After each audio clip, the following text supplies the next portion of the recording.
Hello friends, नमस्कार। Sustainable education के online platform पर आप लोगों का स्वागत है। हम लोग जीव विज्ञान पढ़ रहे थे, जिसमें इसके पहली वाली क्लास में हम लोग पढ़े थे प्रजनन। मानव में प्रजनन कैसे होता है, जंतुओं में प्रजनन कैसे होता है। उसके बाद उसकी जितनी भी क्रिया विधियाँ थी वो हम लोग पढ़े थे। आज हम लोग पहले जान लेते हैं कि कंपटीशन में जीव विज्ञान का कितना सिलेबस हमें पढ़ना है। जीव विज्ञान में बायोलॉजी का क्या सिलेबस, एसएससी का पेपर देना हो, स्टेट पीसीएस का देना हो, पुलिस का देना हो, किसी भी एग्जाम का पेपर देना हो, रेलवे का देना हो, तो जो भी जीव विज्ञान में हमें किन किन टॉपिक को पढ़ना पड़ेगा, ये हमारे टॉपिक हैं। टॉपिक क्या है? जैसे पहला है कोशिका या सेल। कोशिका का अध्ययन करना पड़ेगा। अब कोशिका में कई सारी चीजें हैं, जब इसको हम लोग पढ़ेंगे तब देखेंगे। कोशिका, कोशिका विभाजन, ये पढ़ना पड़ेगा। यहाँ से प्रश्न आते हैं। अब कोशिका के बाद नंबर किसका आता है? ऊतक का। ऊतक या टिश्यू। अब उसमें पढ़ना है कि जंतु ऊतक भी होते हैं, पादप ऊतक भी होते हैं। उसके बाद पढ़ेंगे पादप जगत का वर्गीकरण, जंतु जगत का वर्गीकरण, कि प्लांट का वर्गीकरण क्या है, क्लासिफिकेशन क्या है, एनिमल का क्लासिफिकेशन क्या है, ठीक है ना। उसके बाद पढ़ना हम लोग को सूक्ष्म जीवों द्वारा होने वाले रोग, जो माइक्रो ऑर्गेनिज्म होते हैं उनके द्वारा विभिन्न प्रकार के रोग फैलाए जाते हैं, जो कि जंतुओं में भी होते हैं और पौधों में भी होते हैं। तो दोनों हम लोग साथ में देखेंगे कि माइक्रो ऑर्गेनिज्म या सूक्ष्म जीव द्वारा जो रोग फैलाए जाते हैं, जंतु में कौन से रोग हैं और पादप में कौन से रोग हैं। उसके बाद पढ़ना है हम लोग को जंतुओं में पोषण, न्यूट्रिशन इन एनिमल। अब पोषण के अंतर्गत हम लोग पढ़ेंगे कार्बोहाइड्रेट, प्रोटीन, वसा, विटामिन्स, ये सारी चीजें पढ़ेंगे। ठीक उसी प्रकार साथ में हम लोग पढ़ेंगे पौधों में पोषण, अर्थात पौधों के पोषण के लिए क्या क्या आवश्यक है। विभिन्न प्रकार के तत्व हैं, जैसे नाइट्रोजन हो गया, पौधों की वृद्धि करवाता है, फास्फोरस, कार्बन, पोटेशियम, विभिन्न प्रकार के तत्व हैं। उसके बाद हम लोग पढ़ेंगे आनुवंशिकी एवं आनुवंशिकी से संबंधित विकार। आनुवंशिकी जेनेटिक्स क्या है और उससे संबंधित रोग कौन कौन से हो जाते हैं। देन हम लोगों को पढ़ना है क्या? जैव विकास, ठीक है ना, जैव विकास। उसके बाद ये पूरा क्या हो गया? मानव शरीर का विभिन्न प्रकार का तंत्र। जैसे इसमें क्या पढ़ना है? रक्त परिसंचरण तंत्र पढ़ना है, तंत्रिका तंत्र पढ़ना है, उत्सर्जन तंत्र पढ़ना है, पाचन तंत्र पढ़ना है, कंकाल तंत्र पढ़ना है, श्वसन तंत्र पढ़ना है, और क्या पढ़ना है? प्रजनन तंत्र। उसके बाद मानव शरीर की ग्रंथियां एवं उनके द्वारा स्रावित हार्मोन। मानव शरीर में विभिन्न प्रकार की ग्रंथियां होती हैं, अंतःस्रावी होती हैं, बहिस्रावी होती हैं। कुछ ग्रंथियां ऐसी होती हैं जो मिश्रित होती हैं, अर्थात अंतःस्रावी और बहिस्रावी दोनों प्रकार की होती हैं। इसको पढ़ना है। और सबसे लास्ट में क्या पढ़ना हम लोग को? पादप कार्यकी। पादप कार्यकी में क्या क्या आएगा? जैसे पादप हार्मोन हो गया, प्लांट हार्मोन, प्रकाश संश्लेषण क्या है, यहाँ से बहुत प्रश्न आता है, वाष्पोत्सर्जन क्या है और रसारोहण क्या है। इसी के साथ अन्य भी जो कुछ टॉपिक हैं जो हम लिख नहीं पाए यहाँ पर, उसको भी साथ में क्या करेंगे? डिस्कस कर लेंगे। टॉपिक इतने हैं, लेकिन इसमें से हमें वही पढ़ना है जो हमारे एग्जाम के लिए जरूरी है, क्योंकि ये सब टॉपिक बहुत बड़े बड़े हैं, ठीक है ना। तो हमें उतना ही पढ़ना है जितना एग्जाम में आ सके। इसका स्क्रीनशॉट ले लीजिए। फिर हम लोग आज स्टार्ट करते हैं क्या? कोशिका। अब हम लोग बात करेंगे किस पर? कोशिका पर। कोशिका जिसे अंग्रेजी में सेल भी कहा जाता है, ठीक है ना, क्योंकि कोशिका पढ़ने के बाद ही आगे के टॉपिक हमें समझ में आएंगे। इसके पहली वाली क्लास में हम प्रजनन तंत्र पढ़ा दिए हैं, प्रजनन तंत्र पढ़ा दिए हैं, वो नहीं पढ़ाएंगे क्योंकि वो पढ़ाया जा चुका है। अब जो भी टॉपिक बचे हैं उसमें सबसे पहला टॉपिक क्या है? कोशिका या सेल, ठीक है ना। तो कोशिका होती क्या है? दुनिया में या पृथ्वी पर जितने भी जीवधारी हैं, पृथ्वी पर जितने भी जीवधारी हैं, सभी का शरीर असंख्य छोटी छोटी कोशिकाओं से मिलकर बना होता है। अर्थात कह सकते हैं कोशिका किसी भी जीवधारी के शरीर की सबसे छोटी इकाई होती है। कोशिका क्या होती है? किसी भी जीवधारी के शरीर की सबसे छोटी इकाई कोशिका कहलाती है। लिखते हैं हम लोग, किसी भी जीव के शरीर की सबसे छोटी इकाई, सबसे छोटी इकाई कोशिका कहलाती है, कोशिका कहलाती है। तो पृथ्वी पर जितने भी जीव हैं उनके शरीर की जो सबसे छोटी इकाई या यूनिट है उसे ही कहा जाता है कोशिका। जैसे हम लोगों का शरीर है, मानव शरीर है, तो मानव शरीर असंख्य कोशिकाओं से मिलकर बना है। मानव शरीर में पूछा जाए कि मानव शरीर की सबसे छोटी, मानव शरीर का सबसे छोटा पार्ट क्या है या मानव शरीर की सबसे छोटी इकाई क्या है, तो क्या बताएंगे? कोशिका। चाहे जंतु हो, चाहे पादप हो, प्लांट हो, पेड़ पौधे हो, सभी का शरीर किससे मिलकर बना है? कोशिकाओं से। तो हम कह सकते हैं कोशिका किसी भी जीवधारी के शरीर की सबसे छोटी इकाई होती है। ठीक। अब अगर कोशिका की परिभाषा की बात करें, परिभाषा, तो कह सकते हैं कोशिका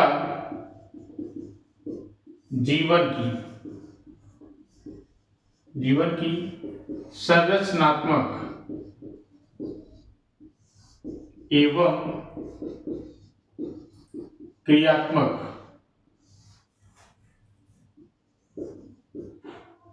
इकाई होती है। क्या होती है? कोशिका जीवन की संरचनात्मक एवं क्रियात्मक इकाई होती है। अर्थात शरीर की जो रचना हुई है, शरीर की जो रचना हुई है उसके लिए कौन उत्तरदायी है? कोशिका। संरचनात्मक स्ट्रक्चर बनाता है, कोशिका क्या करता है? स्ट्रक्चर बनाता है। एवं क्रियात्मक जो कार्य होते हैं या जो फंक्शन होते हैं वो किसके द्वारा होते हैं? कोशिका के द्वारा होते हैं। ठीक है ना। जो किसी भी जीव के शरीर का निर्माण होता है और उस शरीर के अंतर्गत जो भी कार्य होते हैं वो सब किसके द्वारा संपादित किए जाते हैं? कोशिका के द्वारा संपादित किए जाते हैं। तो इसकी परिभाषा क्या होगी? कोशिका जीवन की संरचनात्मक एवं क्रियात्मक इकाई होती है। Cell is the structural and functional unit of life. ठीक है ना। अब बात करते हैं, तो मानव शरीर में सबसे छोटे होता क्या है? सबसे छोटा होता है कोशिका। मानव शरीर क्या, कोई भी मान लो, कोई भी जीव, किसी भी जीव के शरीर की सबसे छोटी इकाई क्या है? कोशिका है। सेल हो गया। अब जो कोशिका होता है उससे मिलकर क्या बनता है? ऊतक बनता है। कोशिकाओं से मिलकर किसका निर्माण होता है? ऊतक का। ऊतक को बोलते हैं क्या अंग्रेजी में? टिश्यू। ये सब टर्म आप थोड़ा थोड़ा समझते चलिएगा। जैसे ऊतक को अंग्रेजी में क्या बोला जाता है? तो ऊतक को अंग्रेजी में टिश्यू बोला जाता है। क्या बोला जाता है? टिश्यू बोला जाता है। अंग्रेजी में क्या बोलेंगे? टिश्यू बोलेंगे। क्योंकि विज्ञान के साथ यही प्रॉब्लम है कि उसकी हिंदी की अंग्रेजी भी आपको जानना जरूरी हो सकता है। एग्जाम में ऊतक ना दे, टिश्यू लिख के दे दे, तो अगर आप इसकी इंग्लिश नहीं जानेंगे तो आप समझ नहीं पाएंगे प्रश्न को। तो कुछ शब्द ऐसे हैं जिनकी इंग्लिश जानना अनिवार्य है।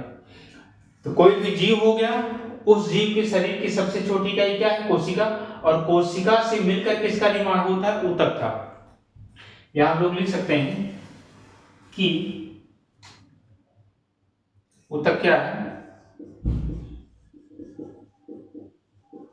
कोशिकाओं के समूह को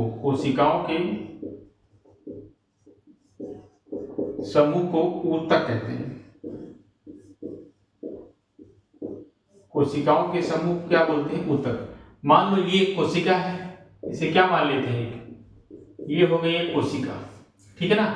इसी प्रकार से बहुत सारी कोशिकाएं होती हैं। तो जब एक कोशिका यहाँ पर बहुत सारी कोशिकाओं का समूह बन जाता है तो वही क्या कहलाता है? वही कहलाता है क्या? ऊतक या टिश्यू। ठीक है ना। तो किसी भी जीव के शरीर की सबसे छोटी इकाई होगी कोशिका या सेल, और कोशिकाओं के समूह को क्या बोला जाता है? ऊतक या टिश्यू बोला जाता है। जब कई सारी कोशिकाएं आपस में मिल जाती हैं तो वो ऊतक का निर्माण करती हैं। ठीक। अब ऊतक के बाद क्या बनेगा? ऊतक के बाद बनेगा अंग। ठीक। इसके बाद क्या बनेगा? अंग तंत्र। फिर बन जाएगा क्या? शरीर। किसी भी जीव का क्या बन जाएगा? शरीर बन जाएगा। तो किसी भी जीव के शरीर की सबसे छोटी इकाई क्या हो गई? कोशिका या सेल हो गई। और कोशिकाओं से मिलकर किसका निर्माण होता है? ऊतक का निर्माण होता है। अर्थात कोशिकाओं के समूह को ऊतक या टिश्यू कहा जाता है। और ऊतक से मिलकर क्या बनेगा? कोई एक अंग बनेगा।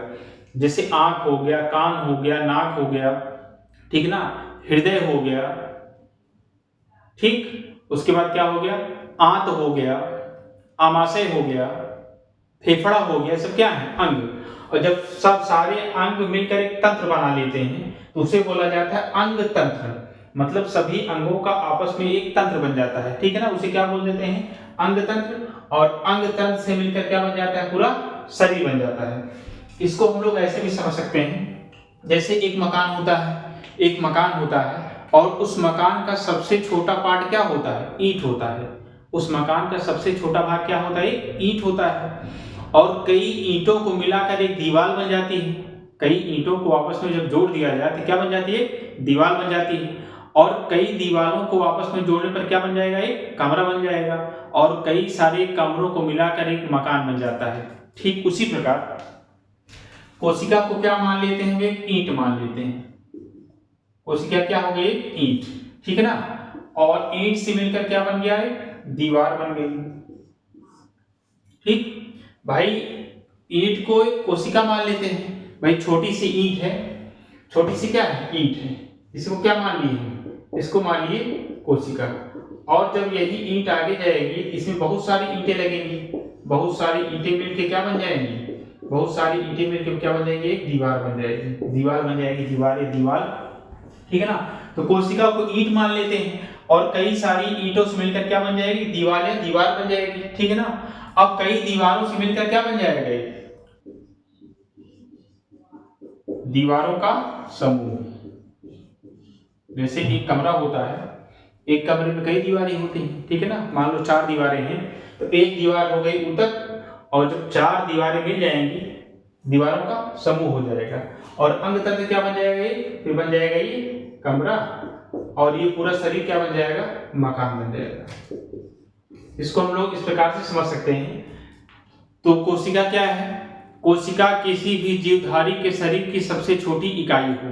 कितना भी बड़ा जीव हो, कितना ही छोटा जीव हो, चाहे जंतु हो चाहे पेड़ पौधा हो, सभी में क्या पाई जाती हैं, सभी का शरीर किससे मिलकर बना है, कोशिका से।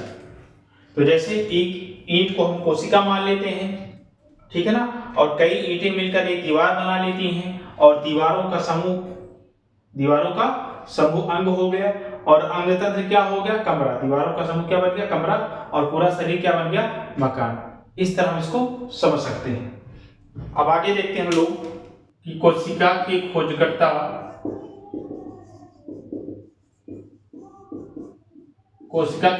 कौन थे, रॉबर्ट हुक, 1665। तो कोशिका को किसने खोजा था, या कोशिका की खोज सबसे पहले किसने की थी, तो क्या बताएंगे, रॉबर्ट हुक ने। कोशिका को सबसे पहले रॉबर्ट हुक नामक वैज्ञानिक ने खोजा था। अब बात करते हैं सबसे बड़ी कोशिका पूछ देता है एग्जाम में कि सबसे बड़ी कोशिका किसकी होती है, तो क्या बताएंगे, शुतुरमुर्ग, जिसे भी बोला जाता है ऑस्ट्रिच। शुतुरमुर्ग या ऑस्ट्रिच के अंडे। तो सबसे बड़ी एवं भारी, ऐसे लिख लेना, सबसे बड़ी एवं सबसे भारी कोशिका किसकी होती है, शुतुरमुर्ग के अंडे की। फिर सबसे छोटी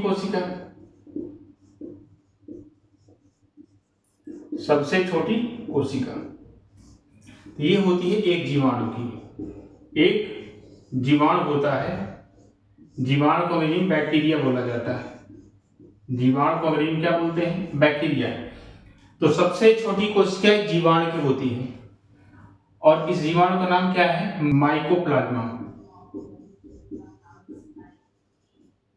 माइकोप्लाज्मा, जिसे पीपीएलओ भी कहा जाता है।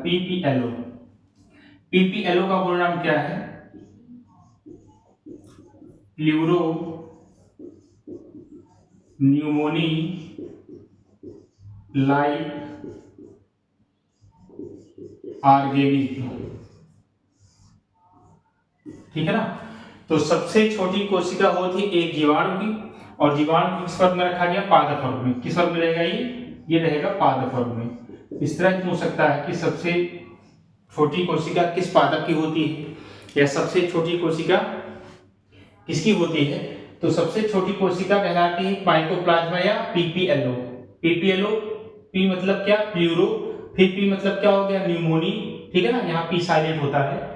एल से लाइक, ओ से ऑर्गेनिक में एक जीवाणु जो कि क्या है? पादप है, प्लांट है, ठीक है ना। तो सबसे छोटी कोशिका ये होती है। अब अगर पूछ ले कि मानव शरीर की सबसे बड़ी कोशिका क्या? मानव शरीर की सबसे बड़ी कोशिका, तो अगर मानव शरीर के पूछेगा तो बताएंगे क्या? तंत्रिका कोशिका। तंत्रिका कोशिका, या इसे हम लोग न्यूरॉन भी कहते हैं, क्योंकि जो तंत्रिका कोशिका होती है उसकी सबसे छोटी इकाई क्या कहलाती है? न्यूरॉन कहलाती है। जो तंत्रिका कोशिका है कई सारे न्यूरॉन से मिलकर बना होता है। तो ऑप्शन में कभी कभार तंत्रिका कोशिका आ जाता है या न्यूरॉन भी आ जाता है। अब मानव शरीर की सबसे छोटी कोशिका, मानव शरीर की सबसे छोटी कोशिका ये क्या होती है? शुक्राणु या स्पर्म। शुक्राणु या स्पर्म। और इस शुक्राणु या स्पर्म क्या है? शुक्राणु या स्पर्म क्या है? ये है नर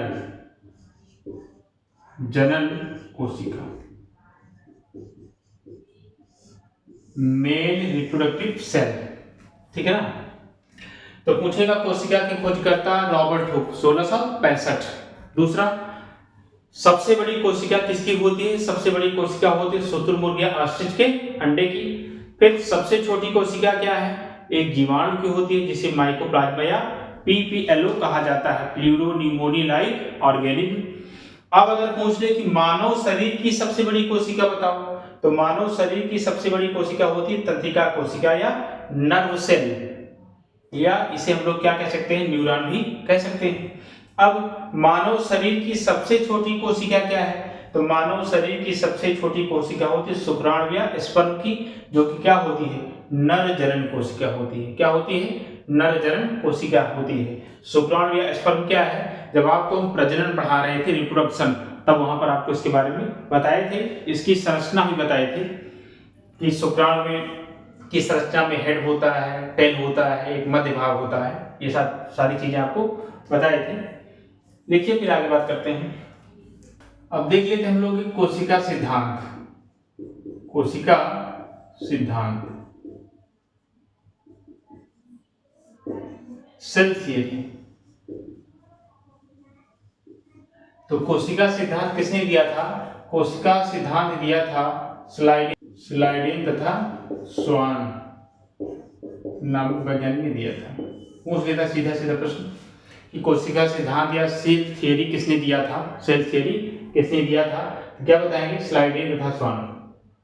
ये वैज्ञानिक थे, इन्होंने बताया था कोशिका के बारे में कुछ, जो जीव होता है वो या तो एक कोशिका से मिलकर बना होगा या तो एक से अधिक कोशिकाओं से मिलकर बना होगा। और बताए थे कि जो जंतु कोशिका है, जंतु कोशिका की सबसे बाहरी परत कोशिका झिल्ली होती है, जबकि पादप कोशिका की सबसे बाहरी परत कोशिका भित्ति या सेल वॉल होती है। ये दूसरा पॉइंट बताए थे। और इसके बाद ये कुछ बातें बताए थे। इसके बाद 1855 में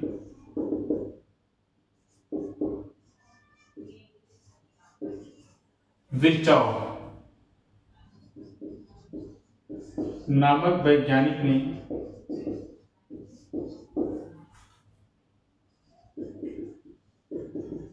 कोशिका सिद्धांत में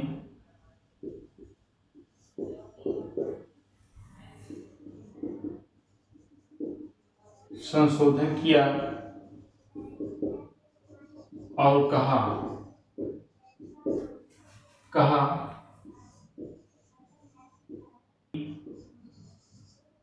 सेलुला ओमनी सेलुला ई सेलुला। क्या कहा? ओमनी सेलुला ई सेलुला, अर्थात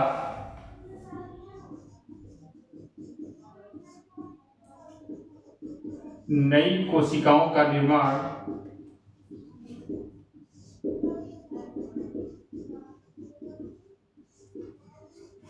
अपनी पूर्ववर्ती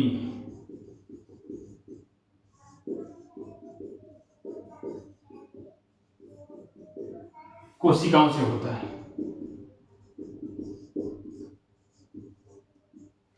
बस इसमें यही पूछा जा सकता है। देखो एग्जाम में जो पूछता है यही पूछता है सीधा कि कोशिका सिद्धांत किसने दिया था।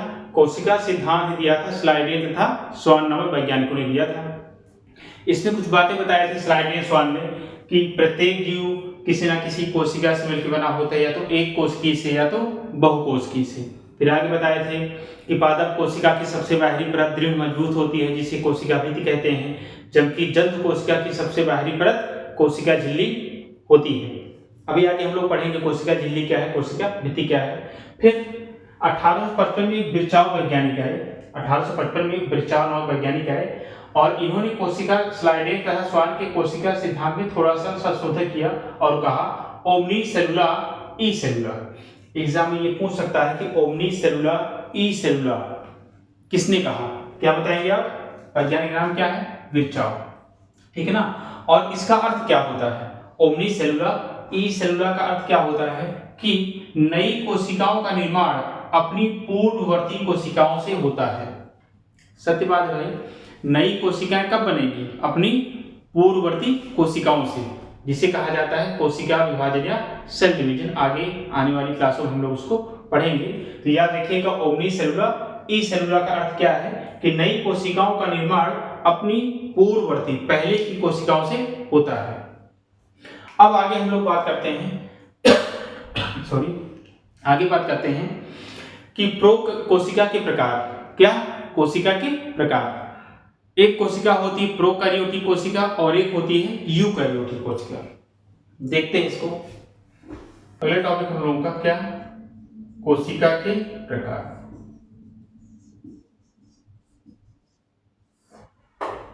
जो कोशिका होती है वो दो प्रकार की होती है। कोशिका कितने प्रकार की, कोशिका होती है दो प्रकार की। एक होती है प्रोकैरियोटिक कोशिका,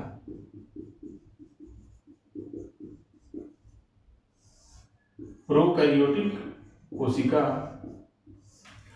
और दूसरी होती है यूकैरियोटिक कोशिका।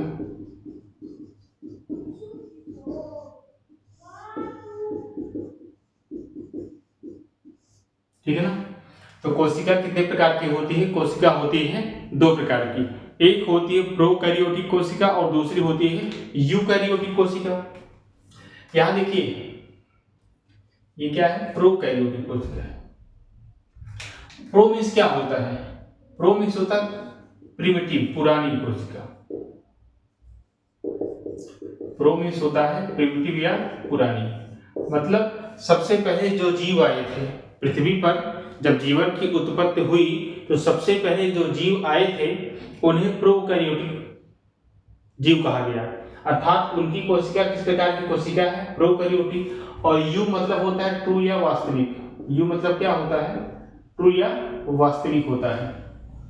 तो कभी कभार यहां से प्रश्न आ जाता है कि प्रोकैरियोटिक और यूकैरियोटिक कोशिका में अंतर क्या है, या दोनों में सामान्य लक्षणों में अंतर क्या है। तो इतना याद रखिएगा, प्रो मतलब होता है पुरानी कोशिका और यू मतलब जो नई कोशिकाएं हैं। इसमें अंतर डिफरेंस हम लोग ऐसे देख लेते हैं साथ में। इसमें पहला क्या है, पहला है सुविकसित केंद्रक। केंद्रक को मैंने बोला जाता है न्यूक्लियस। अब साइंस के कुछ टर्म हैं जो आपको साथ साथ में याद रखने हैं, ठीक है ना। जैसे केंद्रक हो गया, केंद्रक को क्या बोला जाता है अंग्रेजी में, न्यूक्लियस बोला जाता है। तो सुविकसित केंद्रक कॉमा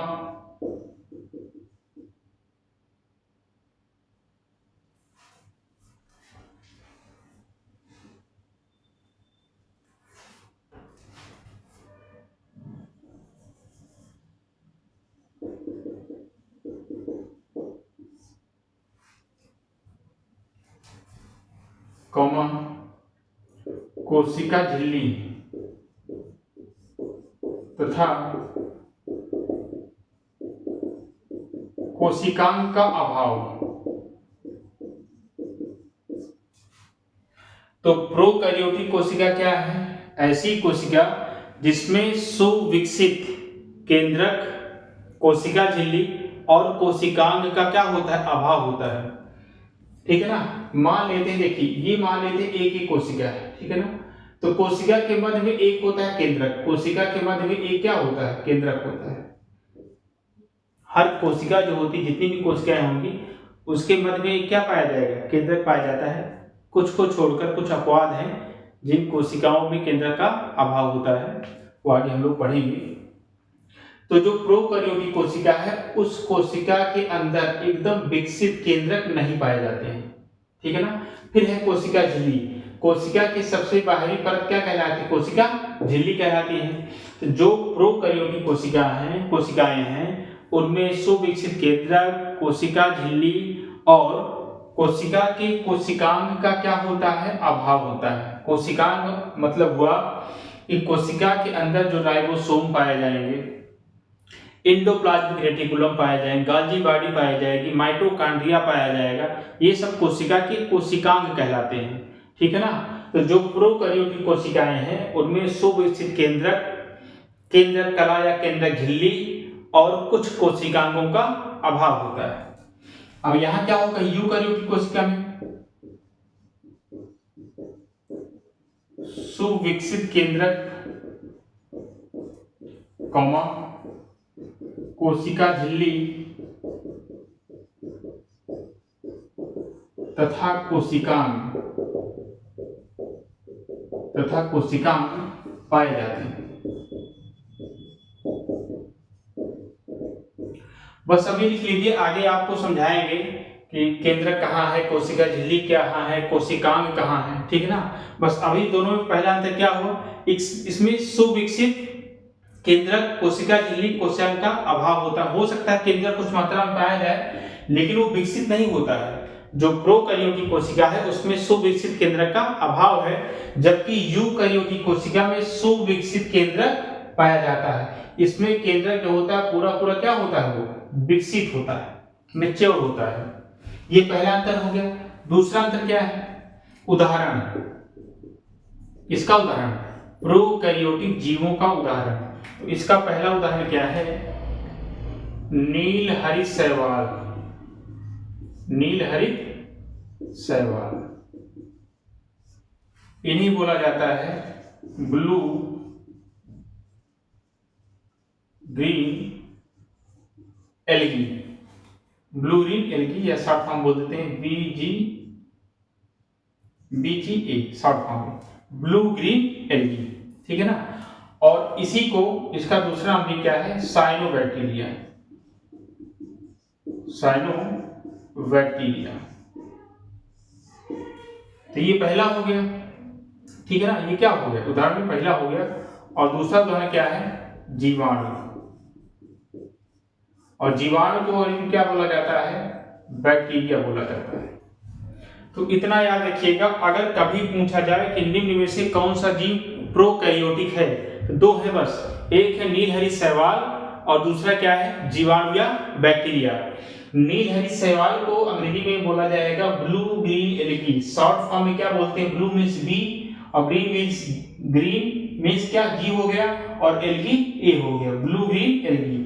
नीलहरित शैवाल या ब्लू ग्रीन एल्गी, इसे ही साइनोबैक्टीरिया भी कहा जाता है। चाहे आप नीलहरित शैवाल कहिए, चाहे साइनोबैक्टीरिया कहिए, दोनों एक ही का नाम है।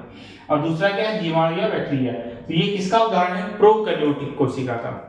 किसका? प्रोकैरियोटिक कोशिका का। अब यहां अगर उदाहरण देखते हैं किसका? यूकैरियोटिक कोशिका का। अगर यूकैरियोटिक कोशिका का उदाहरण देखें तो क्या हो गया? इसमें मानव हो गया और अन्य सभी जीव, इसी पादप भी आ जाएगा, ठीक है ना। पेड़ पौधे, पादप आ जाएंगे। पादप मतलब क्या हो गया?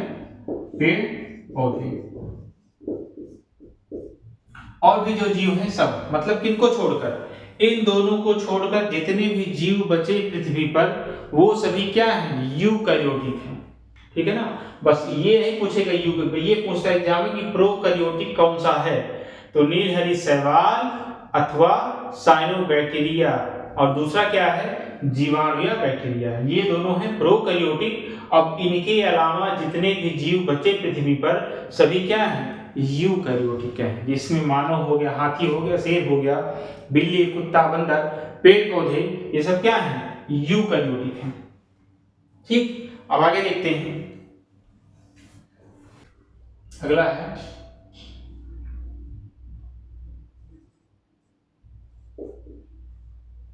या इसको ऐसे लिख सकते हैं हम लोग,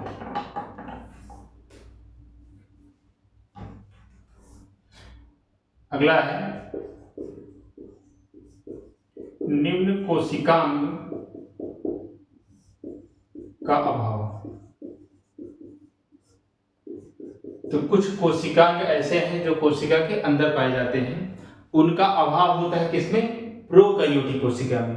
कोशिका के अंदर कोशिकांग पाए जाते हैं, जैसे माइटोकॉन्ड्रिया हो गया, गाल्गी काय हो गया, एंडोप्लाज्मिक रेटिकुलम हो गया, लाइसोसोम हो गया, राइबोसोम हो गया, ये सब क्या है, कोशिका के अंदर पाए जाने वाले कोशिकांग हैं। तो कुछ कोशिकांग ऐसे हैं जो प्रोकैरियोटिक कोशिका में उपस्थित नहीं होते हैं, जैसे इसमें पहला क्या होगा, माइटोकॉन्ड्रिया, माइटोकॉन्ड्रिया हो गया, लाइसोसोम हो गया, लाइसोसोम हो गया, उसके बाद क्या हो गया, अंतः प्रद्रव्य जालिका, इसे शॉर्ट फॉर्म हम लोग लेते हैं ER, अंतः प्रद्रव्य जालिका, ER मतलब एंडोप्लाज्मिक रेटिकुलम, एंडोप्लाज्मिक रेटिकुलम। फिर हो गया गाल्गी काय, ठीक है ना। ये सब कोशिकांग इसमें क्या पाए जाते हैं, अब्सेंट होते हैं। क्या होते हैं, अब्सेंट, अनुपस्थित होते हैं। अर्थात प्रोकैरियोटिक कोशिका में माइटोकॉन्ड्रिया, लाइसोसोम, अंतःप्रद्रव्य जालिका, गोल्गी काय, ये सब नहीं पाए जाते। और इसमें क्या होगा, माइटोकॉन्ड्रिया, लाइसोसोम, ER मीन्स क्या हो गया, एंडोप्लाज्मिक रेटिकुलम, गाल्गी काय, ये सब क्या होते हैं, ये सब होते हैं प्रेजेंट, उपस्थित होते हैं। ये अगला अंतर हो गया कि जो प्रोकैरियोटिक कोशिका है उसमें माइटोकॉन्ड्रिया, लाइसोसोम, अंतःप्रद्रव्य जालिका, गाल्गी बॉडी या गाल्गी काय का अभाव होता है, जबकि जो यूकैरियोटिक कोशिकाएं होती हैं वहां पर माइटोकॉन्ड्रिया, लाइसोसोम, एंडोप्लाज्मिक रेटिकुलम, गाल्गी काय उपस्थित होते हैं। अब अगला अंतर देखेंगे तो राइबोसोम दोनों पाया जाता है, राइबोसोम उपस्थित, कौन सा, 70S प्रकार का। अब ये 70S प्रकार क्या है हम लोग आगे बात करेंगे, तो बस ये ध्यान रखना है क्योंकि ये एग्जाम में आपको फंसा सकता है। राइबोसोम भी क्या है, राइबोसोम भी एक कोशिकांग है, ठीक है ना। कोशिका के अंदर माइटोकॉन्ड्रिया, लाइसोसोम, अंतःप्रद्रव्य जालिका, गाल्गी काय, राइबोसोम, ये सब क्या है, कोशिकांग हैं जो कोशिका के अंदर उपस्थित होते हैं। जबकि जो प्रोकैरियोटिक कोशिका है वहां पर माइटोकॉन्ड्रिया, लाइसोसोम, अंतःप्रद्रव्य जालिका, गाल्गी काय, ये सब क्या है, अब्सेंट है, उपस्थित नहीं है। जबकि राइबोसोम पाया गया है, कौन सा राइबोसोम, 70S प्रकार का। यहां भी इसमें क्या होगा, राइबोसोम उपस्थित। यूकैरियोटिक कोशिका में भी राइबोसोम पाए जाते हैं और दोनों प्रकार के, 70S प्लस 80S प्रकार का, लिख देना, दोनों प्रकार का। तो जो यूकैरियोटिक कोशिका है, देखो राइबोसोम दो प्रकार के होते हैं, एक होता है 70S प्रकार का, एक होता है 80S प्रकार का, ठीक है ना। तो जो यूकैरियोटिक कोशिकाएं होती हैं उनमें 70S और 80S दोनों प्रकार का राइबोसोम उपस्थित होता है। तो एग्जाम में यहाँ क्वेश्चन बना सकता है कि ऐसा कोशिका का ऐसा कौन सा कोशिकांग है जो प्रोकैरियोटिक कोशिका और यूकैरियोटिक कोशिका दोनों में उपस्थित होता है। तो क्या बताएंगे, राइबोसोम। राइबोसोम दोनों में पाया जाता है, जबकि माइटोकॉन्ड्रिया, लाइसोसोम, एंडोप्लाज्मिक रेटिकुलम, गाल्जिकाय, इन सब का अभाव होता है प्रोकैरियोटिक कोशिका में, और यूकैरियोटिक कोशिका में ये सब क्या होती हैं, पाए जाते हैं। अब अगला पॉइंट देखते हैं, श्वसन।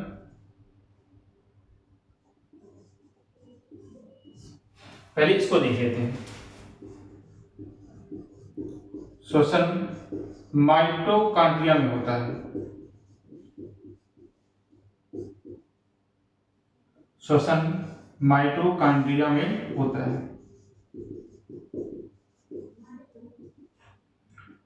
तो यहीं पर एक पॉइंट याद रख लीजिएगा, जो श्वसन रेस्पायरेशन होता है, जो श्वसन होता है वो कहाँ होता है, माइटोकॉन्ड्रिया में होता है। और जब श्वसन हो जाएगा तो जो ऊर्जा उत्पन्न होगी उसी को माइटोकॉन्ड्रिया स्टोर करके रखता है।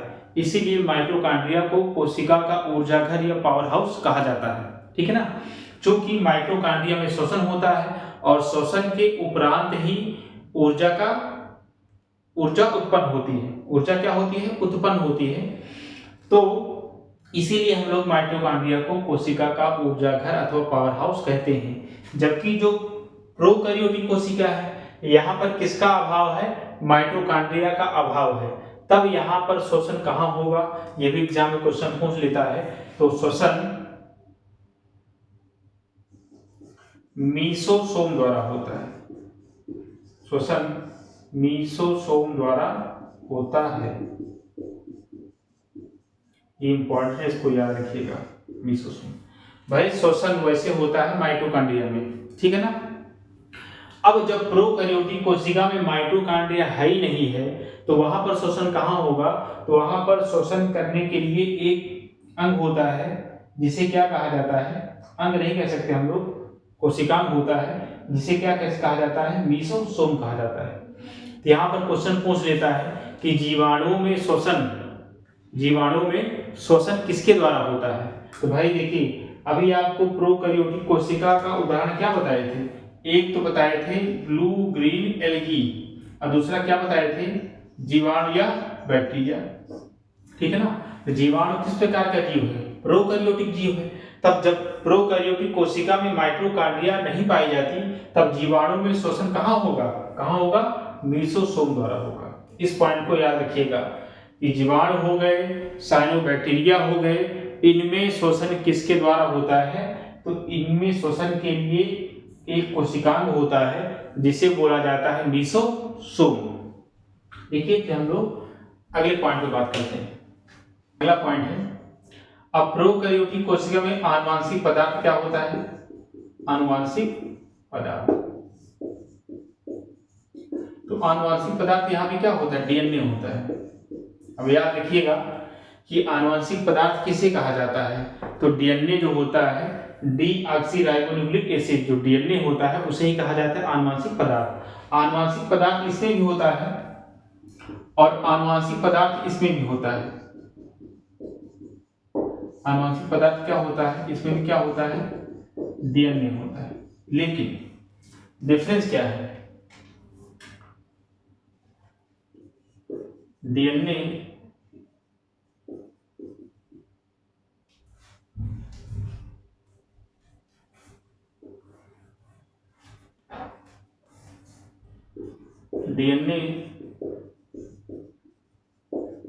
असुरक्षित रहता है क्योंकि केंद्रक का अभाव होता है।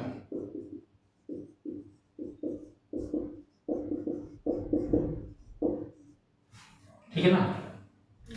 जो डीएनए होता है आनुवंशिक पदार्थ कहा जाता है, वो हमेशा केंद्रक में उपस्थित होता है। ठीक है ना। जैसे ये केंद्रक हो गई, ये कोशिका हो गई, तो इसी में जो केंद्रक होता है, इसी केंद्रक के अंदर क्या पाया जाता है, डीएनए पाया जाता है। केंद्रक के अंदर क्या पाया जाता है, डीएनए।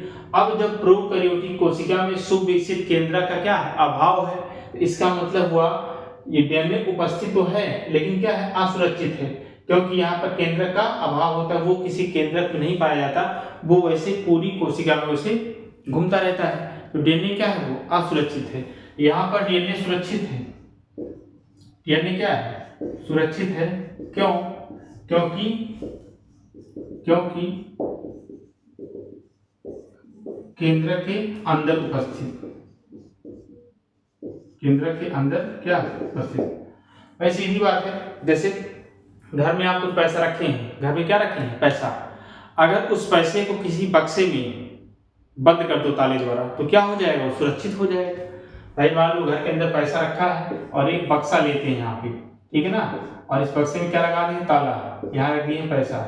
तो जो पैसा रखा है वो घर के अंदर रखा गया है, अगर वो बक्से में ताले के द्वारा बंद है, बक्से के अंदर रखा, क्या है, वो सुरक्षित है। और पूरा घर है, घर के अंदर ऐसे पैसा रखा है, इसको किसी बक्से में ना रखा जाए तो बताओ ये सुरक्षित रहेगा कि असुरक्षित रहेगा, असुरक्षित रहेगा, ठीक है ना, कोई उठा के ले जाएगा। जबकि ये क्या है, घर में एंट्री कर गए लेकिन फिर भी क्या है, किसी बक्से के अंदर रखा गया है, तो क्या है, ज्यादा सुरक्षित है। तो आनुवंशिक पदार्थ डीएनए प्रोकैरियोटिक कोशिका और यूकैरियोटिक कोशिका दोनों में पाया जाता है। बस डिफरेंस क्या है, जो प्रोकैरियोटिक कोशिका में डीएनए पाया जाता है वो असुरक्षित होता है, क्योंकि प्रोकैरियोटिक कोशिकाओं में केंद्रक का अभाव होता है, जबकि यूकैरियोटिक कोशिकाओं में केंद्रक क्या होता है, पाया जाता है। और जो डीएनए वो कहाँ रहता है, केंद्रक के अंदर। तो यहाँ पर यूकैरियोटिक कोशिका में जो आनुवंशिक पदार्थ डीएनए है वो क्या है, ज्यादा सुरक्षित होता है। बस इतने ही अंतर है इसमें जो आपसे पूछे जा सकते हैं। तो एक बार हम लोग क्या करते हैं, रिवाइज कर लेते हैं, ठीक है ना, रिकॉल कर लेते हैं सारी बातों को। तो हम लोग स्टार्ट कहाँ से किए थे, कोशिका से, ठीक, कहाँ से, कोशिका से। तो पहला पॉइंट क्या था, कोशिका क्या है, कोशिका किसी भी जीवधारी के शरीर की सबसे छोटी इकाई होती है, ठीक है ना। कोई भी जीव हो, पेड़ पौधा हो, जंतु हो, छोटे हो बड़े हो, कोई भी जीव हो, उनका शरीर छोटी छोटी कोशिकाओं से मिलकर बना होता है। फिर कोशिका है क्या, तो कोशिका जीवन की संरचनात्मक एवं क्रियात्मक इकाई है। ये होगी कोशिका की परिभाषा, अर्थात कोशिका शरीर की रचना भी कोशिका से हुई है, जीवन की रचना भी कोशिका से हुई है, और जो जीवन के विभिन्न कार्य हैं वो किसके द्वारा संपादित होते हैं, कोशिका के द्वारा। तो कोशिका क्या है, कोशिका जीवन की संरचनात्मक और क्रियात्मक इकाई है। फिर हम लोग बात किए थे कोशिका के खोजकर्ता कौन है, तो रॉबर्ट हुक नामक वैज्ञानिक ने 1665 में कोशिका को सबसे पहले खोजा था। इन्होंने इसे एक सूक्ष्मदर्शी बनाया था, खुद ही बनाया था, और उसी सूक्ष्मदर्शी से कोशिका को देखा था पहली बार, ठीक है ना। फिर हम लोग बात किए थे कि सबसे बड़ी कोशिका किसकी होती है, तो सबसे बड़ी कोशिका होती है शुतुरमुर्ग या ऑस्ट्रिच के अंडे की। सबसे बड़ी पूछी जाए या सबसे भारी पूछी जाए, एक ही, दोनों में यही होगा, ऑस्ट्रिच का अंडा। सबसे बड़ी पूछेगा तब भी बताओगे, सबसे भारी पूछेगा तब भी बताओगे, ऑस्ट्रिच का अंडा। फिर सबसे छोटी कोशिका कौन सी है, तो सबसे छोटी कोशिका होती है एक जीवाणु की, जिसे कहा जाता है माइकोप्लाज्मा, और इसका दूसरा नाम है PPLO, PPLO, pleuro pneumoniae like organism. इसके बाद हम लोग बात किए थे कि मानव शरीर की सबसे बड़ी कोशिका क्या है। अगर मानव शरीर की बात की जाए तो मानव शरीर की सबसे बड़ी कोशिका होती है क्या, तंत्रिका कोशिका, नर्व सेल, जिसे हम लोग न्यूरॉन भी कह सकते हैं, क्योंकि कभी कभार ऑप्शन या विकल्प में न्यूरॉन भी आ जाता है। न्यूरॉन क्या हो, तो न्यूरॉन क्या है, तंत्रिका कोशिका की सबसे छोटी इकाई होती है। मतलब जो न्यूरॉन होता है, सॉरी, जो तंत्रिका कोशिका है वो न्यूरॉन से, छोटे छोटे न्यूरॉन से मिलकर बनी होती है, ठीक है ना।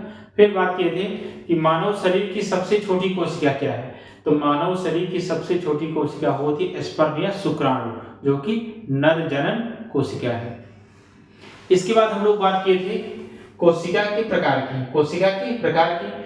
तो हम लोग क्या देखे थे, कोशिका दो प्रकार की होती है। कोशिका कितने प्रकार की, कोशिका दो प्रकार की होती है। एक होती है प्रोकैरियोटिक कोशिका और दूसरी क्या होती है, यूकैरियोटिक कोशिका। प्रोकैरियोटिक कोशिका मतलब हुआ, प्रो मतलब होता है प्रिमिटिव या पुरानी, अर्थात सबसे पुरानी कोशिका क्या थी, प्रोकैरियोटिक कोशिका। और उसके बाद क्या है, यू मतलब होता है ट्रू या वास्तविक, ठीक है ना। और प्रोकैरियोटिक कोशिका का उदाहरण आपको क्या बताए थे, ब्लू ग्रीन एल्गी, नील हरित शैवाल, जिन्हें साइनोबैक्टीरिया भी कहा जाता है। और दूसरा उदाहरण क्या था, जीवाणु। इनको दोनों को छोड़ दिया जाए तो दुनिया में जितने भी जीव हैं सब की कोशिकाएं किस प्रकार की हैं, यूकैरियोटिक हैं। दो को छोड़कर, साइनोबैक्टीरिया और जीवाणु को छोड़कर जितने भी जीव हैं सभी के शरीर की कोशिकाएं किस प्रकार की हैं, यूकैरियोटिक हैं। और प्रोकैरियोटिक कोशिका में हम बताए थे कि इसमें सुविकसित केंद्रक कोशिका झिल्ली और कोशिका के अंदर जो कोशिकांग पाए जाते हैं उनका क्या होता है, अभाव होता है। जबकि यूकैरियोटिक कोशिका में सुविकसित केंद्रक झिल्ली और कोशिका के अंदर जो कोशिकांग होते हैं वो क्या होते हैं, पाए जाते हैं। ठीक, अब इसमें कौन से कोशिकांग नहीं पाए जाएंगे, जैसे प्रोकैरियोटिक कोशिका में माइटोकॉन्ड्रिया नहीं पाया जाएगा, लाइसोसोम नहीं पाया जाएगा, गाल्जी काय या गोल्जी बॉडी नहीं पाया जाएगा, अंतःप्रदर्भी जालिका जिसे एंडोप्लाज्मिक रेटिकुलम भी कहते हैं वो नहीं पाया जाएगा। जबकि यूकैरियोटिक कोशिका में माइटोकॉन्ड्रिया, लाइसोसोम, एंडोप्लाज्मिक रेटिकुलम, गाल्जी काय सब क्या होता है, पाया जाता है। अब एक कोशिकांग ऐसा है कोशिका का, राइबोसोम। राइबोसोम ऐसा कोशिकांग है कोशिका का जो प्रोकैरियोटिक और यूकैरियोटिक दोनों प्रकार की कोशिकाओं में पाया जाता है। ठीक है ना, बस अंतर इतना सा है कि जो प्रोकैरियोटिक कोशिका में राइबोसोम पाया जाता है वो किस प्रकार का होता है, वो 70S प्रकार का होता है। राइबोसोम दो प्रकार के होते हैं, एक होता है 70S प्रकार का राइबोसोम, एक होता है 80S प्रकार का राइबोसोम। तो जो प्रोकैरियोटिक कोशिका में राइबोसोम पाया जाएगा वो 70S प्रकार का होगा, जबकि यूकैरियोटिक कोशिका में जो राइबोसोम होता है वो 70S और 80S दोनों प्रकार का पाया जाता है। तो यहाँ से प्रश्न बन सकता है कि कोशिका का ऐसा कौन सा कोशिकांग है जो प्रोकैरियोटिक और यूकैरियोटिक कोशिका दोनों में पाया जाता है, तो आप क्या बताएंगे, राइबोसोम। थोड़ा सा डिफरेंस है, प्रोकैरियोटिक में 70S और यूकैरियोटिक में 70S तथा 80S दोनों प्रकार का है। अब अभी हम बताए थे कि जो श्वसन होता है, जीवों में श्वसन किसके द्वारा होता है, माइटोकॉन्ड्रिया द्वारा होता है। जीवों में श्वसन के लिए कौन सा अंग है, माइटोकॉन्ड्रिया। ठीक है ना, माइटोकॉन्ड्रिया क्या करता है, श्वसन के दौरान जो ऊर्जा उत्पन्न होती है उसको स्टोर करता है, स्टोर करके रखता है, इसीलिए कोशिका को कोशिका का पावर हाउस भी कहा जाता है। तो जब प्रोकैरियोटिक कोशिका में माइटोकॉन्ड्रिया का अभाव है तो यहाँ पर श्वसन कहाँ होगा, तो यहाँ पर श्वसन के लिए या कोशिकीय श्वसन के लिए कौन सा कोशिकांग होता है, मीसोसोम होता है। क्या होता है, मीसोसोम। जबकि इसमें माइटोकॉन्ड्रिया पाई जाती है तो यहाँ पर कोशिकीय श्वसन कहाँ होगा, माइटोकॉन्ड्रिया में होगा। लास्ट पॉइंट है, आनुवंशिक पदार्थ डीएनए प्रोकैरियोटिक कोशिका में भी उपस्थित होता है और यूकैरियोटिक कोशिका में भी उपस्थित होता है, लेकिन प्रोकैरियोटिक कोशिका का जो डीएनए होता है आनुवंशिक पदार्थ वो असुरक्षित रहता है, क्योंकि प्रोकैरियोटिक कोशिका में केंद्रक का अभाव होता है, तो यहाँ पर जो डीएनए पाया जाएगा थोड़ा असुरक्षित होगा। जबकि जो यूकैरियोटिक कोशिका का डीएनए है वो क्या होगा, सुरक्षित होगा, ज्यादा सुरक्षित होगा, क्योंकि यह केंद्र के अंदर उपस्थित होता है। ठीक, अब हम लोग एक फिगर के द्वारा इसको समझ लेते हैं पूरी प्रोसेस को। अभी देखिए ये फिगर क्या है, ये प्रोकैरियोटिक कोशिका का है और ये क्या है, यूकैरियोटिक कोशिका का है।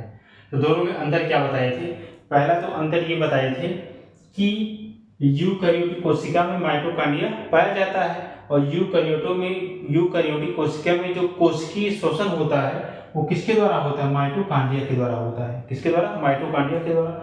जबकि जो प्रोकैरियोटिक कोशिका है यहाँ पर माइटोकॉन्ड्रिया का अभाव होता है, तो यहाँ पर कोशिकीय श्वसन के लिए कौन सा कोशिकांग होगा, मीसोसोम होगा। इसे क्या बोलते हैं, मीसोसोम बोलते हैं। और इसी के अंदर क्या भरा होता है, ये आनुवंशिक पदार्थ डीएनए भरा होता है, ये किसी केंद्र में उपस्थित नहीं होता है। जबकि यूकैरियोटिक कोशिका में जो डीएनए पाया गया है वो केंद्र के अंदर उपस्थित है, ज़्यादा स्टेबल है, ज़्यादा सुरक्षित है। उसके बाद यहाँ पर ये जो राइबोसोम पाया गया प्रोकैरियोटिक कोशिका में, किस प्रकार का राइबोसोम है, ये 70S प्रकार का राइबोसोम है। और इसी में एक संरचना होती है प्लाज्मिड, जिसके बारे में हम लोग आगे पढ़ेंगे। ठीक है ना, इसका यूज बायोटेक्नोलॉजी वगैरह में ज़्यादा किया जाता है। बस इतना जानता है कि प्लाज्मिड कहाँ होता है, प्रोकैरियोटिक कोशिका में होता है। और एक यहाँ पर फ्लैजेला होता है, प्रोकैरियोटिक कोशिकाओं में क्या होता है, फ्लैजेला होता है। जब आगे हम लोग पढ़ेंगे जीवाणु तो वहाँ पर फ्लैजेला का यूज हम लोग जानेंगे। अब देखिए जो यूकैरियोटिक कोशिका है उसमें आपको बताए थे 70S और 80S दोनों प्रकार का राइबोसोम पाया जाता है। तो यहाँ पर जो राइबोसोम ये पाया गया किस प्रकार का, 80S प्रकार का है। जबकि जो माइटोकॉन्ड्रिया के अंदर राइबोसोम उपस्थित होता है, ये देखिए यहाँ पे दिखाया गया है ग्रीन से, जो माइटोकॉन्ड्रिया के अंदर राइबोसोम है उसे क्या बोला जाता है, उसे बोला जाता है 70S प्रकार का राइबोसोम। ये किस प्रकार का राइबोसोम है, 70S प्रकार का। तो जो यूकैरियोटिक कोशिकाएं हैं वहां पर 70S और 80S दोनों प्रकार का राइबोसोम पाया जाता है। जो 70S प्रकार का राइबोसोम है वो माइटोकॉन्ड्रिया के अंदर उपस्थित होता है। एग्जाम में क्वेश्चन पूछ सकता है कि माइटोकॉन्ड्रिया के अंदर जो राइबोसोम पाया जाता है वो किस प्रकार का होता है, 70S या 80S। तो माइटोकॉन्ड्रिया के अंदर जो राइबोसोम उपस्थित होता है वो 70S प्रकार का होता है। अब आगे हम लोग बात कर लेते हैं कि एक कोशिकीय जीव और बहुकोशिकीय जीव किन्हें कहा जाता है। एक कोशिकीय जीव और बहुकोशिकीय जीव किन्हें कहा जाता है। एक कोशिकीय जीव उन्हें कहा जाता है जिनका शरीर एक ही कोशिका से मिलकर बना हो। एक कोशिकीय जीव क्या होता है, जिनका शरीर एक ही कोशिका से मिलकर बना हो।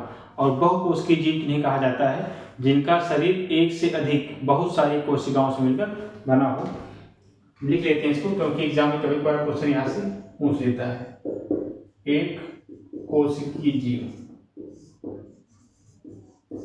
और दूसरा क्या होता है, बहुकोशिकीय जीव।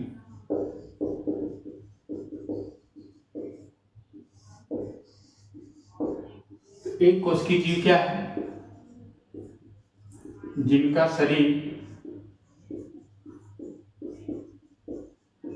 एक ही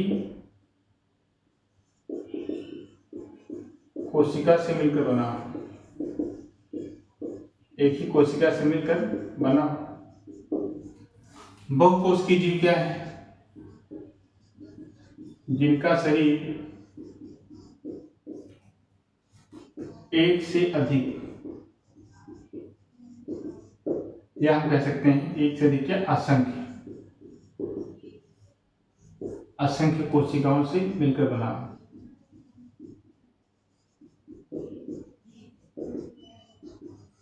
कोशिकाओं से मिलकर बना हो। अब इसका उदाहरण देख लेते हैं, क्योंकि एग्जाम में उदाहरण ही पूछा जाता है। एक कोशिकीय जीव का उदाहरण क्या है, अमीबा हो गया, पैरामीशियम हो गया, और क्या होगा, यूग्लिना। ये तीनों क्या है, एक कोशिकीय जीव है। क्वेश्चन पूछ देगा कि निम्नलिखित में से कौन सा एक कोशिकीय जीव है, ठीक है ना। तो तीन का नाम याद रखिएगा, अमीबा, पैरामीशियम और यूग्लिना।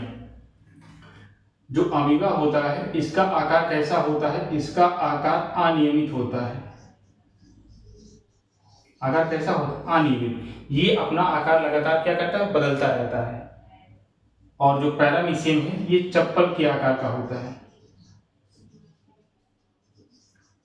इसकी कोशिका कैसी होती है, चप्पल के आकार की। और जो यूग्लिना होता है ये क्या होता है, पादप एवं जंतु के बीच की कड़ी होता है, बीच की कड़ी। क्योंकि जो यूग्लिना है उसमें पाया जाता है क्लोरोफिल, अर्थात ये क्या करता है, प्रकाश संश्लेषण करता है। लेकिन इसे रखा गया है किसमें, इसे रखा गया है एनिमल में, जंतु वर्ग में रखा गया। और ये तीनों क्या होते हैं, ये तीनों होते हैं प्रोटोजोआ।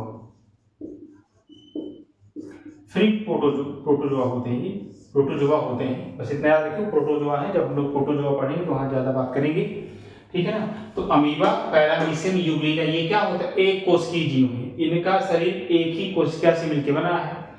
अब बहुकोशिकीय जीव क्या है, बहुकोशिकीय जीव हो गया जैसे मानव हो गया, हाथी हो गया, बंदर हो गया, पेड़ पौधे हो गए,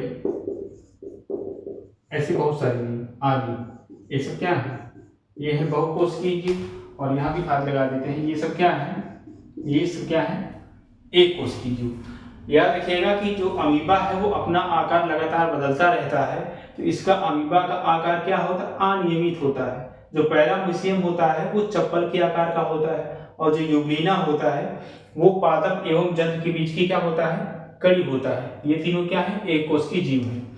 अगर बात की जाए कि कोशिका का आकार कैसा होता है, कोशिका का आकार, तो कोशिका का आकार कोई निश्चित नहीं होता, गोल होगा, क्या होगा, ये कोई निश्चित नहीं है। कोशिका का आकार कई प्रकार से हो सकता है, गोल हो सकता है, चपटा हो सकता है, शाखित हो सकता है, रेखीय हो सकता है। तो कोशिका का आकार एक निश्चित नहीं है। कोशिका गोल भी हो सकती है, रेखित भी हो सकती है, शाखित भी हो, जैसे क्या है तंत्रिका कोशिका। तंत्रिका कोशिका क्या तंत्रिका है। तंत्रिका कोशिका मानव शरीर की सबसे बड़ी कोशिका वो क्या होती है, शाखित होती है, शाखा के रूप में होती है, पूरे शरीर में जाल की तरह क्या होती है, फैली होती है।